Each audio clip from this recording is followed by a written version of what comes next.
Yo, this is Rampantilla Radio. Gavumenti emaze okuba nga ate etegeeza ng'abayizi abakindagate gwe bumanyi ng'abanassale obutaddamu kugenda ku ssomero ng'obudde bukyali ebimu bakeeza nga n'obudde bukyakutte ebiganye egamba nti abaana bano balina okutandika okusoma ku ssaawa 2 ate ne bavaayo ku ssaawa 6:30 teri kusukkawo so ng'ate ye omukulu amanyiddwa nga Big Size muyite Bebe Cool ng'ali wamu ne mukyala we amanyiddwa nga Zuena Chirema yesu batyo bagenze mu maaso okuba nga ate balambulako ku mwanyi wali eri entungamo ekyuma ekyo ekikola mwanyi oba factory y'emwanyi gibazisiza gibakolera buli kimu ono nno bingi byalabyeyo era bingi byasanzeyo yatutegeezezza nti balina pulaani ey'oku expandinga kofi ono gwadde bafunamu akawumbi kamu baagala bamuzi ku level ya buwumbi 5 mu bbanga lya myaka 5 so yagenze maaso kuba nga ategeeza nti emirimu akadde konna gigenda kuba nga ate giyika gyatandise nadda era nagenda maaso kuba nga akoola bannayuganda bangi abeemalidde emitala w'amayanja okuba nga ate bakola mu kofi babaristas baveeyo bajje wano Uganda abawe emirimu era nga omu gwe yasimbyeko essira simulala mukulu amanyiddwa nga barista Timo ngono nno yaggulawo n'essomero eriyigiriza abaana okukola kofi mu kibuga Dubai. Who I spoke to because they told me he's the best barista. That is Barista Timo. So whoever is recording this, please send this message to Barista Timo. I need all the baristas in Dubai to come back. We will get them capital in Uganda. We will position them in different places, and then we'll make sure that the message of coffee now begins. Bakadama bafebo naba abali ebweru abamanyi okukola barista coffee tujja kubasaba bakomewo tubagulirewo barista shops ezo kubanga skill bagiyize eri kakati twagala bajje wano tujja kuba twogera ebintu bingi. We'll be talking a lot, but for now I want to first of all thank the media team that has joined me from Kampala. All the media personalities abagenda okubeera wano until Sunday morning. Twagala buli kimu kyemba mukola mubuuze mwogere n'abantu abakola ne kofi tugenda kwetoola mu factory tulabe buli kimu. So nammwe abali eyo, all the media personalities who are out in Kampala or the rest of the parts of Uganda, please multiply this message and let's do coffee together. Thank you so much.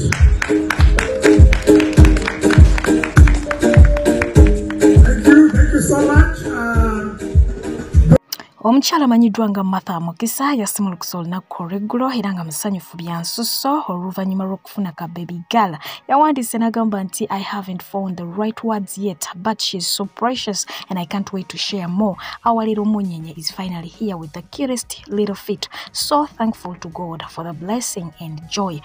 Yoga kulikayo muleba omwana muwala oba okitegedde. So mumbere fanako wetu ye omukyala amanyiddwa nga Jojo yaliko muninyo ku mukutu ogwa TikTok era nga abangi badde beebuuza yalaga wayadda wayagambye akoyo okwekweka n'avaayo bw'atyo naye n'abalaga ku tulya mugema ng'essaawa yonna ajja kuba nga ate asimulukuka saizi gy'alimu yemu neya Bad Black tumuteeke mu ssaala. So nga ate ye yali olubuto era nga naye yali alutulagako wano obula ne luvaamu ku myezi 5 omukyala amanyiddwa nga oba yeeyitanga Masolo Queen era nga olubuto luno yali atutegeeza nnyo nti lwa kibanda owa Fangon Forest omukulu amanyiddwa nga Alien Skin. Kaakati nno yavuddeyo n'amwegaana era nga yagenze maaso kuba nga ate amuyisaamu eggaali. Tukimanyiwo nnyo nti ku mikutu migattabantu ono y'omu ku bantu ababadde batulaga nti baagala nnyo Alien Skin era nga abadde die hard to the extent yali yatugamba nti n'olubuto olwo lwali lwa Alien Skin. Temusibaako kistanti master kyammwe. Nze story yange tebeeramu baferiya. Kana akayimbi kammwe nkatwala wakaagwa kaakayimuka. Kali kaakayimuka nga abannupu ne Bobby bakawaddemu ne kagwa. Kati ono feriya mba mutwala mu story yange. Ne wabeera gwe nga gwe mukazi osobola okukkiriza ogenda ne feriya. Musical bamusaba nyimba aleeta stunt. Mwagala sula music industry. Eno music industry si stunt industry. Mu kifo ky'oleeta ennyimba sitanti ku stunt. Ennyimba muleeta lumu lumala ennaku 3. Music wammwe tali longo lasting. Muyimbaga bubblegum. ne mweraga ne mukinakina ne mwagala atosuula abayimbi abayimirizawo industry kikyenyo tubagamba amazima temuyina waaka temulinaawo mujejemba omuntu agambye amazima wagwa mbundi mwagwa mwakayimuka mwagwa temusibako guyimbigwa mwe mwagwa semango kyawe buluma omusajja kyatanyirire oyo uza abantu abamanyi bakimanyi njagala nnyo abantu abali fresh nze ku musajja ali fresh kwenfiira kati labono ani ayagala oyo bombo clad mugume ne kistanti master kyamwe temukitukuba nnyo fango ni mwagwa kidamu mwagwa omuvubuka wa myaka 25 ennaku zino toyagala kuwasa bakazi oyagala kukola ki tukweraliikirira muntegedde omuwala myaka 25 you are so beautiful abaami bakugambako baagala obanjule wammwe gyozaalibwa baleeta omutwalo toyagala kufumbirwa basajja mukazi gwe oyagala kukola ki kubirako abafumba abali wano ono ebigambo bya father ye yabitwala personal oba okitegedde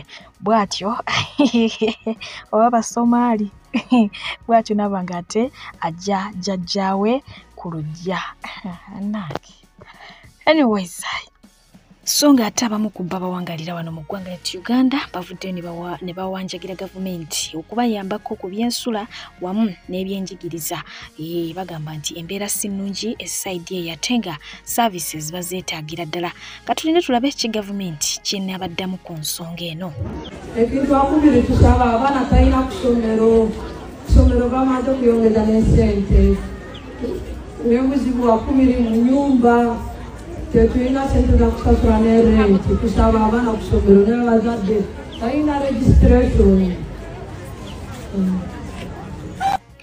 ate nga ye mwana muwala Evelyn oluvannyuma lw'emboozi y'omukulu amanyiddwa nga Frank Gashumba ng'annyonnyola butya bwe yakandaaliriza omukyala Malayika okumala emyezi 8 nga munnange tamuguliranga nziga n'akikola oluvannyuma lw'emyezi 8 ng'ategedde nti kati ono anjagala ono nno yagenze maaso okuba ng'atendereza obugumu n'obugumiikiriza mukyala wa Gashumba bw'alina ng'agamba nti ye tasobola kugumiikiriza bbanga eryonna olw'okuba omutesitinga ku ddeeti esookera ddala akusuubira okukwata mu nsawo omukwanga emitwalo 5 gye Uganda olw'omulage nga bw'osanyusa oba bw'osiimye okumusisinkana ku ddeeti yammwe esooka so ng'ate era teyakomyawo yagenze maaso okubanga ate agamba nti omuntu omu eyabba musajja wa munne bw'atyo ali eyo kakati atandise okukitegeera lwaki oli gwe yamubbako teyalwana okitegeera teyalwanira musajja omwana omu namwanukula n'amuddamu n'amugamba nti era mu ngeri y'emu omuntu atandise okwekolerera akasente ke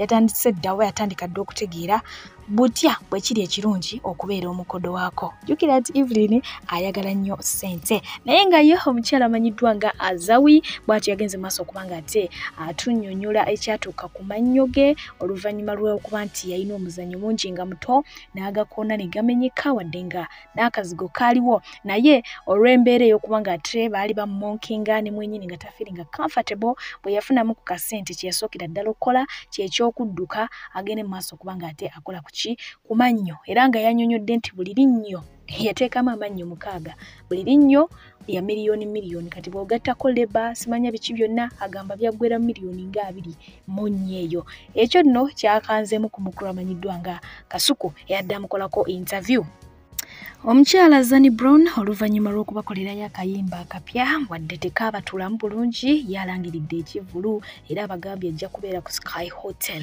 oba kiwudde esente ze mujja okuyingirira ne date tebinaba kugetinga confirmed naye nga amaze okuba nga ate akakasa Arsenal bwe yakubibwa abamaniyo bajaguza byansoso naye ate bajaguza katono maniyo yakubiddwa naye aba Arsenal beetala okufa era nga bwolengera awo bali mu lumbe ogwo gwe mulambo yembaiti ya maniyo bali mu kufumba buugi bwa kulumbe entamu nga bwozirengera sukaali alumye bagenda kulya kunywa basiibula omugenzi so nga ate yeti Kitabel naye agamba nti omulwadde yamaze n'afa abafa ate ogubadde ekimulimu kitwala wakwe wafiiriddwa ni muganda wange bitalo kyatetendo yazze bubi tubadde n'omulwadde waffe amaze ebbanga nga mulwadde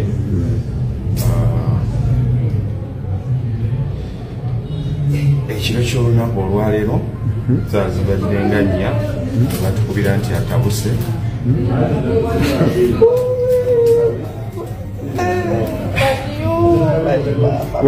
wangi tendo zigenze okuwera ssaawa 6 abasawo ne bagamba tasobodde mulwadde mpulya tendo agamba maniyo simanyi maniyo bwatyo maniyo waffe tubadde tumwagala nnyo nga wayagala ddi maniyo gende mu kuziika amanya nze Dr. Senjobe Richard owa Biva Organic and Naturals Products. Biva Organic tuli wano Mengo opposite Masengere ku luguudo Ham Mukasa ku Biva Organic House. Olanye kale twogere ku kakomera kalina obukoola butono ate era nga kalinako n'ensigo. Kali medicine konna ffe twakakamulamu oil ono Cyprus oil tukolamu n'amajaani Cyprus tea oba Cypro tea. Kayamba nnyo ku bantu abalina hemorrhoids. Muntu singa abalina obunyama obuzimba wofulumira abamu buyinza okuba intano nga tebulabika bwofuluma buleeta omusaayi kosa Cyprus oil okusiga ku hemorrhoids obwo obukuluma. Abalina stretch marks mugaba oil wakakomera mulungi nnyo okujjanjaba mugaba. Abatawanyizibwa ekizibu kya muscle spasms, muscle cramps, joint pains olumizibwa ennyingo. Amajaani gakakomera gakola nnyo ku arthritis. Nze Dr. Senjobe. Omukulu amanyiddwa nga Basajja Mivule yavuddeyo bw'atyo n'asaba Uganda okumukwatirako agende emitala w'amayanja mu nsi nga Amerika. Agamba nti eyo jajja okusinziirira nga muli awulira nti ali safe abawe ebyama bya gavumenti byonna ng'akalulu tekannatuuka. Olwo nno omanye lwaki gavumenti eri mu buyinza erina okuba nga ate evaako mu ddakiika mmeka 2. Wabula nga Mivule ekimwogeza bino byonna agamba nti akoledde gavumenti ya Museveni ebbanga ddene naye tasiimiddwa okujjako okubanga ate aboolebwa n'okukyayibwa. Naye nga ye omukulu amanyiddwa nga Penge yamusabikidde obubaka era nnyongera okutegeeza nti bw'oba oli kumpi n'abaana sooka bagobewo, ayina headsets teekamu earphones byonna osobole okuba nga ate owulira ebigambo ebyavudde mu Penge nga byolekera omukulu amanyiddwa nga Basajja Mivule. Basajja Mivule olina abaana abana bakula babakyala sanga weekola ebyo ebintu omwana sebo nakwambala taayi okusaba direta kulyambala sebo n'amasuuti erija lisabira mu kamera nga lika abali boloma. Toyogera ku kintu kya Buganda. Oyinza okuba oli musajja Muganda toyagala baana ba Buganda. Kwa singo badde musajja Muganda ngolumira ekire olumirirwa Abaganda ekigenda maaso mu baana b'Abaganda bawamba ba Akireyo Bagadafi okimanyi naye osirise goli ku bibyo onoonya sente Museveni akoyo ka sente kye kikuli ku kyokka ku bwongo onoonya bunoonya sente bannange tulabye Kyazala agaana agawala gali eyo kali mbufumbo galaba taata asabiriza ajageregeza n'ebinyo tabisanyeza byonna biri kakanza ali kasimba mukisaba Museveni sente y'omuwo omusonyi kyagala okubira muno kyebbulula lasta no katino kankobuuse gye emyaka gyo Museveni tayiza kuwa sente zinakigamba Basajja Mivule n'okola diversion zankana wa mbosaba Museveni akuwe sente ajja kuwa sente kyoncho kubuulira zikoze zikuyambirewa wali badde tusaba ebintu ebisinga okuba ebyangu byayinza okubeera ng'osobola okukola ng'obugolo emyaka gyo yakusaba bugolo nimba osabe ennyumba ogenda gisula mu biseera ki wala TB Oya wense kubye kuwesa kuzala mawulire gakamunye Bobi Wine omuzukuluwo gwozara gakulima kubera ngo omujoininga ku committee bona oli neddobozi owanjagire government eberenge eta abantu bensibye owanjagire government okubera nga tetwala muntu wa bulijjo civilian mu koti y'amagye eddobozi libesolo tuyambako oliawo otadde omunyo ku TV ebinyo bikulinga biti byandingidi oja samye osaba sente la sajali tena akapama lete no omunyo rasaze nkwe penipo omukadde ayinza okubalangula manyi sewezo emisiwa gyo gikale mikadde nejangu bakubalulira mwana lete omunyo wana gubere capital zezo okufuna ekipenipo kinzo okubanga kikuzina mande ku mande nga kikuzina mpola mu mpooze tubayina abasajja abasiya za abagagga bali myaka gyo teko obutesi munyo ate kuyina kyo kuleka amayinja ga malamu wakula wekwekwe yakutaka oyina kye kyobugagga gwe Basajja Mivule olinga amazi tukoya abasajja ngaba nomwe mutwe okubira nga twogera ebigambo bino kugula ebitasaana kumpewo tukoyo omusajja ngagwe gwe nali badde nesibize ngambula omusajja alinga taata wange ali myaka gya taata wange naye babyayogera Muna osabiriza kabala bali ku mawanga bali Dubai, bali Saudi Arabia, bali Kuwait, bali Oman, bali Juba, South Africa, buli wonna wala bantu mu na Uganda ya fulumadda, ali London, ali mu America agenda kunoonya abana bozaala.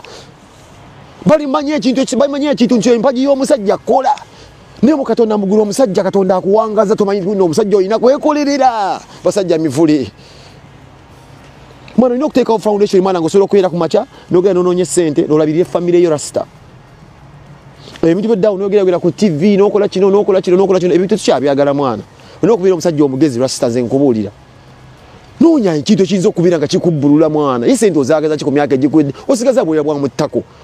Emyaka kijja kitenda okuubira akatambaalo ogwe waliwo okolola ogenda kufa bugolo ogenda kutuga ogenda kolola Vix Kingo ogwe waliwo yabika akafuba tokyalina na budde Museveni bonse musiru muli mu myaka jeje Museveni osabaza ki obwongo buno gweyisa ng'ogutasoma gwasaba pick up neetuulewo wakati kwaliko mipiira eri wali ne basooka tekirina mafuta tekisabe emmotoka twakumakira bano kimayi bakiwadde pisto kitisedise Bobi Wine kyadde ono pisto mukirimu kwevera mbu ino kyefumba mutabisibanye wafunye emmundu kati emmundu yakuyambirawo mazi okutta video ebyekidongodongo mb'okolezeza sibanye enjaga mbwefudde mb'ogegenya Bobi Wine wikolakola obusolosolo awo bwekisirusiru butajja na myaka gyo kati amaze ozuuka leeti tolina mmere yakulya okira gwe akawunga nakanywerako mazzi na munnyo n'ekisuwa tekirimu mu nnyumba niwe watwalanga obudde nga bbala mwakulima bubeera mbusibanye ogegenya Bobi Wine mukomawo enjaga mbwefule mbugwe Bobi Wine mbukwata pisto obeere nga otutiisa mbugusibanye gwe Bobi Wine wakulakulanga ebintu mwana ebyekidongo mwana wafuniramu wa rasita wafuniramu wa mwana abantu nga bano abakulu nze bantamira ddala mwana munansonyiwa video keko mwana kuba enkuba nnyingi naye lino ettako mwana Young Kramanyiddwa nga Yoweri Kaguta Museveni ng'oyo ye president w'eggwanga lyattu Uganda yavuddeyo n'asiima ababaka ba parliament abeenyigidde mu kikolwa eky'okuyisa etteeka erikkiriza oba eriragira bannansi okuba ng'ate bawozesebwa mu kkooti ey'amagye naye nga alina obubaka okuva ew'omukyala omu era ng'obubaka buno sijja kuddiramu kintu kyonna wabula nja kuba nga mbusitula bulambalamba mbukutuuseeko ng'abyeyogerera ate naawe weewulirireko. Mutaginge Muhoozi Kene Rugaba n'ekitaawe mmanyi babeerako kuno ku TikTok babeerako tebavaako. Je n'amanyi n'okujja ku live z'abaana n'abakyalirako. Museveni yavuddeyo ne yeebaza abamemba ba paalamenti olw'okumuyamba ne bamuyisizaako etteeka erya UPDF Amendment Bill 2025 era baayambye nnyo eggwanga. Era n'atuyita bazzukulu be. Museveni, first of all, we are not your grandchildren. First of all, we are not your grandchildren because our grandfathers are not criminals like you. Museveni tetwagala obuzeebuze eggwanga obuzeebuze n'Abannayuganda. Ne mutabani wo Muhoozi Kene Rugaba and your father. We know the spirit why you have brought that law, UPDF Amendment Bill. Is just to arrest and abduct your opponents and torture them in law because torturing them outside the law kibadde kibalabisa internationally. So you want to start arresting and abducting your opponents and torture them nga mwekwese mu UPDF Amendment Bill. That's why you have brought that law in Uganda. Naye tweyongera baka kasabasajja mmwe. That is a sign of cowardice. That is a sign of cowardice. Kubanga muyina amaje, you have army, you have Bank of Uganda, you have authority, you have everything, you have institutions, you have judiciary, you have parliament. But still you are in fear. But still you are cowardice. Eryeteeka muliretedde bantu babavuganya, bantu babalwanyisa, bantu babaopposinga, and that is our rights. There is no law, there is no army or UPDF or SFC or police or whatever or judiciary is going to stop the revolution to happen, you people. Maybe you have just forgotten that you have spent 40 years in power. Simwakaja until you are new in power and that you have just came now or come now. You have spent 40 years in power. Did you forget so soon? So where do you get that ideology? Oh, kwegama mujja wekirowoozo ekyo ekibalowooza that you have more 40 years in power. Where do you get that mentality, you people. Mubereyo ne mutula ne mwerimba. Ne mulabanga ekintu mukirina mukikutte mu ngalo, and you have to use those stupid laws to squeeze your opponents, to torture your opponents. Awo mujja kuba mubamaze kigenda bafula bannaggwano. Mukyalina y'emyaka emirala ngana Museveni and your son, please. Museveni, for you, maybe you can sit down and relax because you can sleep now and you never wake up. Oyinza n'okwebaka kati n'otazuukuka because your age really is enough for you to rest forever. Tushimanyi nti gana amateeka g'okola ogakolera mutabani wo. But your son is incompetent. Museveni, your son is incompetent. You cannot manage people, you cannot govern people, or you cannot rule people by killing them, abducting them, and torturing them. And you expect that you are going to take over power for so long. Muhoozi will never take power for so long like his father. It will never be. You people, you are going. You cannot stop the revolution, and that is our rights. Museveni, you know very well in 1980s, Obote did everything. I mean, he did everything, but it was like tichayimiriza revolution kubawo. Though they have done everything for you in 1980s, but still you fought until the end, until the revolution happened. But how do you think that for us we are going to sit and quit? And watch the way how you are taking our country? Museveni and your son, agamateka ge muyisa simapya, and you are not going to intimidate us by laws. By what? By army, by maje, by mundu. You are not going to intimidate us because we are used now. You have been using court martial since 2020. Our comrades are still in jail in court martial. Some of them are lost forever, maybe are dead. You have killed them. Some of them are there rotting in jail in court martial. You have never given them justice.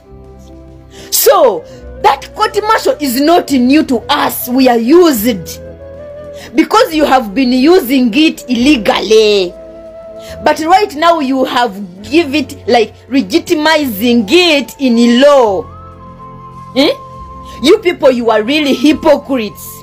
You are really devils. And that law, by the way, is going to catch you. You are going to face the same consequences in that laws you are passing right now.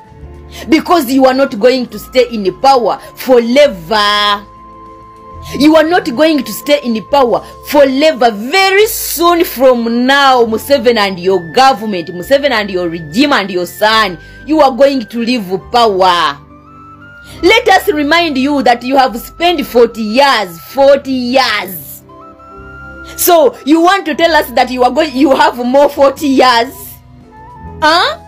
Do you want to convince Ugandans that you are so powerful? You are so gigantic, like you are going to spend more 40 years in power?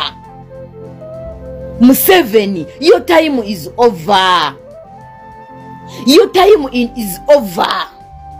You are not going to be the one making history that you have been in power for 80 years. Or your regime, or your family. Never. Those laws you are passing, those laws in sign of cowards. Cowards and fear. You have fear. You are fearing people. That's why you are passing such kind of laws to scare people, to intimidate people. But please, you are not going to intimidate anybody. Ugandans are fed up. Ugandans are tired of you and your regime. By the way, they are now tired of your son. That nepo baby of yours, we already tired of him. Ngata naba nakwata buyinza. Before he even became a president, we are already tired of him. Because his head, he don't think. He don't use head. And he think he's going to rule people like cows. Even your cows, you cannot torture your cows like that. So how do you expect to torture Ugandans in such a way? And you think that you are going to stay in power for more 40 years or 30 years, not even 20, not even 10. It is not going to happen, Museveni and your government. So please, don't even call us your grandchildren, because we are not. We are not your grandchildren. Your grandchildren are there in the state house enjoying taxpayers' money. For us, we are slaves of yours. We are slaves. We are working for you. We are here struggling, sweating for your grandchildren. For us, we are servants. We are serving you people. So don't even try that we are your grandchildren. Can your grandchildren try them in general court martial? Can you do that to them? Can you put your grandchildren in the basement and start torturing them, cutting their fingers, raping them, sodomizing them? Can you do that to your grandchildren? So please stop your hypocrisy, you people. We are tired of your regime, Mukulu Museveni. We are tired of your son, Ngatanaba Nakwata Buyinza. And mind you, you are not new in power. You are not in, and you are not going to stay forever. You are making such kind of laws as if your government is going to last for so long, or is going to stay forever. No government is going to come, or no change. Our dear President Museveni, we are going to remove you in power very soon. Very soon from now. Otambudde obwoya ne bukugwa ne kuntumbwe ng'onoonya mirimu ofereddwa abaferi bangi toddamu kumagamaga kankwanjulira Malden International Labour Consultants be bakugu abaakakasibwa okutwala bannayuganda emitala w'amayanja mu nsi nga Qatar, Saudi Arabia, Jordan, Kuwait, UAE, Bahrain era nga bano bakutuusaako emirimu omuli security, waiters and waitresses, maids, cleaners wamu ne baristas. Basange wali eri ennamuŋŋoona oba bakubire ku nnamba zaabwe ez'essimu 074 73888 oba 077 883 00 oba 078 95 23 be bokka abagenda okusangula ennaku ku mutima gwo. Beba Malden, shipping life into a unified destiny. Abalungi abatuuliriza era abatulaba olunaku olwaleero tuchaddeko ewa Sheikh Asiraf Dembe.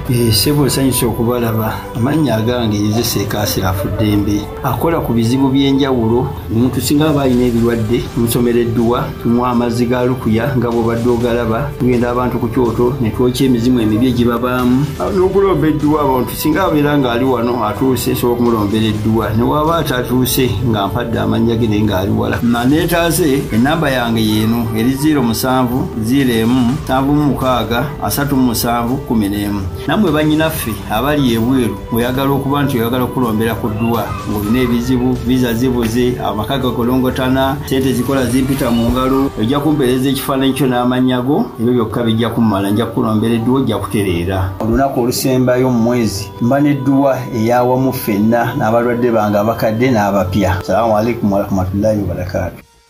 Kyani kya Bobi Wine, kyani kya Museveni, anti akalulu katuuse essaawa yonna kitokota olambalamba era kubanga te nkutuusaako ye omukulu ayina bye yasengese oluvannyuma ku mikolo egyagenda maaso okubanga gikwajjaawo ku kibiina kya National Unity Platform ku kitebe. Yes, ebimu ku bigambo ebyava mu mukulembeze w'ekibiina Robert Kyagulanyi Ssentamu byagenze maaso okubanga ate asinzirirako n'abako bubaka bwazimba okubatuusaako. Mbadde pije okubaweereza lwaki nedda atakuumira mpeera asigale ng'abankuumidde temwerabira okweyagala, okwefaako n'okunyumirwa obulamu cause life is really short. Kyowulira nti oyoya teweekandaaliriza nnyo kyetuuseko bw'obanga obusobozi obulina. Atakuumira mpeera abankuumire mweraba. Bobi Wine jo yabadde n'olukungaana ku kitebe kye olw'abannamawulire n'okuwanjula ababaka abakuruusinze ne bagenda mu NUP n'abalala. Naye n'ayogera n'agamba nze ndi muyeekera nze mpekera gavumenti nga oraba Bobi Wine mu basiru taliimu mugezi naye baganda bage basista bage n'abanene baffe kakolyo abateze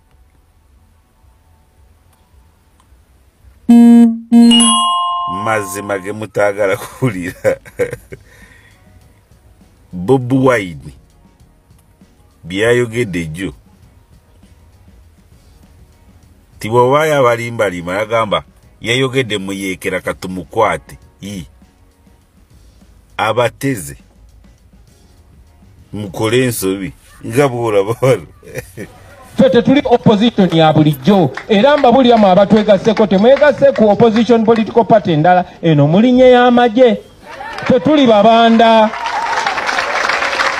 mission yaffe si yakubeera mbu usual political party kakati tugende twogere oluzungu tukole ffe twajja kujjako nakyemalira nze nganze emission yange ne benkulembera bonna gwe mission yo bwe banga si yakujjako Museveni na kusanyawo kigavumenti kye na kukyerabirira ddala kisula mu kasasiro gwe sinze kulembera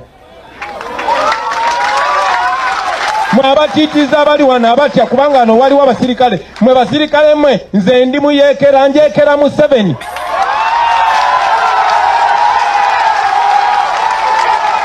ekyenjawulo nti nkikola mu mateeka temulina mwe muyinza kunsiba temulina mwe muyinza kunkwata kubanga ssemateeka atulagira okuwakanya obutali bwenkanya okuwakanya enfuga yonna etagoberera ssemateeka tekino ssemateeka etukiza n'okukwata emundu lwakubaawo tetunaba kutuukawo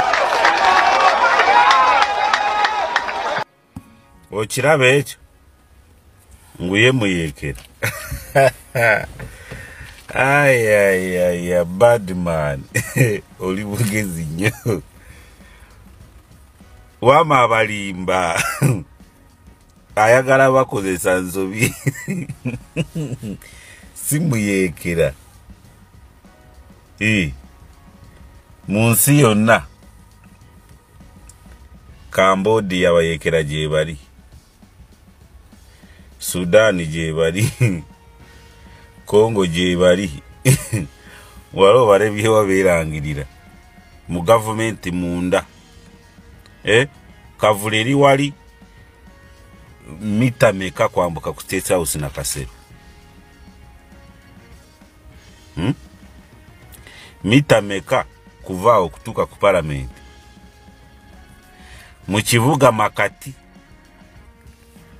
oli ne Farah Ididi mu Somalia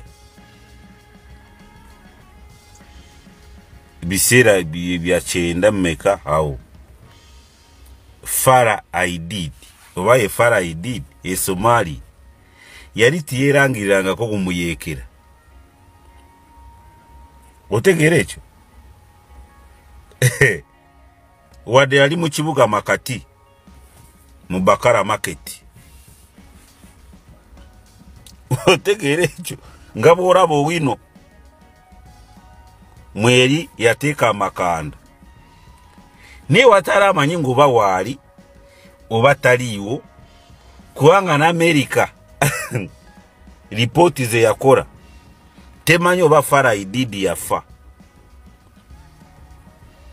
baamulumba 93 balyoke babayise bubi Katono kuimya yagamba nze ndi muyeekera ayagala batomeza mukole ensobi kituufu kati intelligence bwekubuulira ekubuulira ngu muyeekera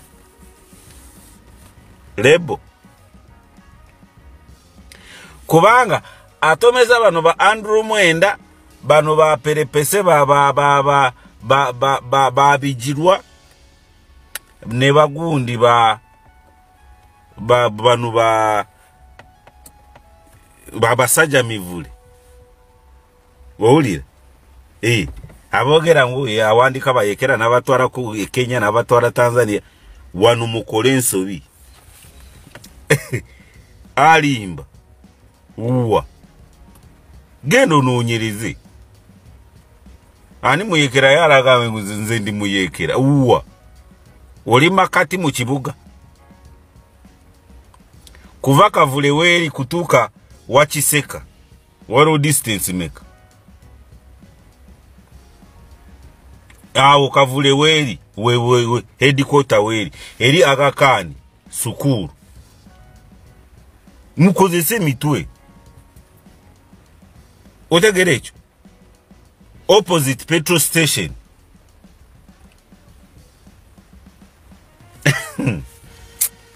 ndi muyekera uwa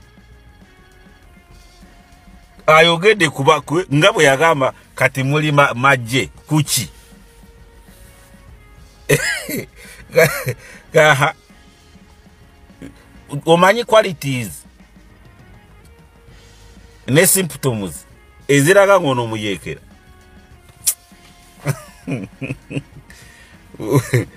ayogede kuba udis katabe mito eminafu baja kugenda bajireyo president bamuga oraba yayogede ngumuyekera